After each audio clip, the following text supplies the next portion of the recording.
之前伫桃园的科处港有发现海猪靠山死亡，中华鲸豚协会尾也讲，即只海猪的颔棍和头壳拢有掉青，可能是因为安尼才造成伊死去。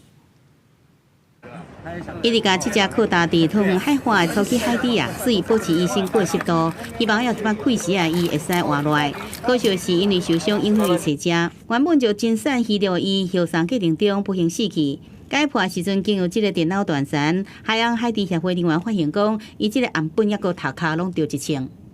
第一颗子弹是下巴那一颗啦，下巴是第一个找到的，它直接掉出来。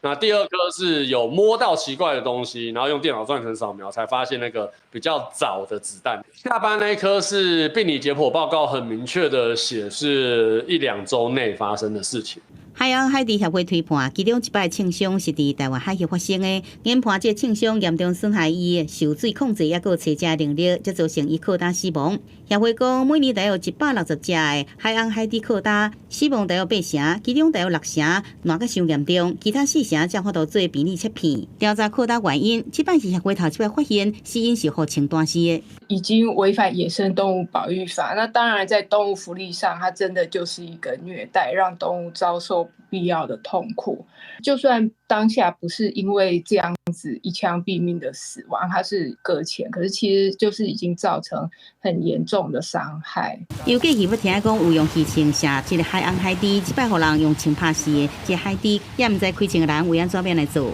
也毋过协会调查，海洋海猪靠大的死亡原因，2成到3成是渔业活动，也若超过1/4的死亡，甲人类海上活动有关系，显示人为的海上活动对海洋海猪的生存是有一定威胁。今年也改做成这个教育标本，希望呼吁更加侪人来重视保育。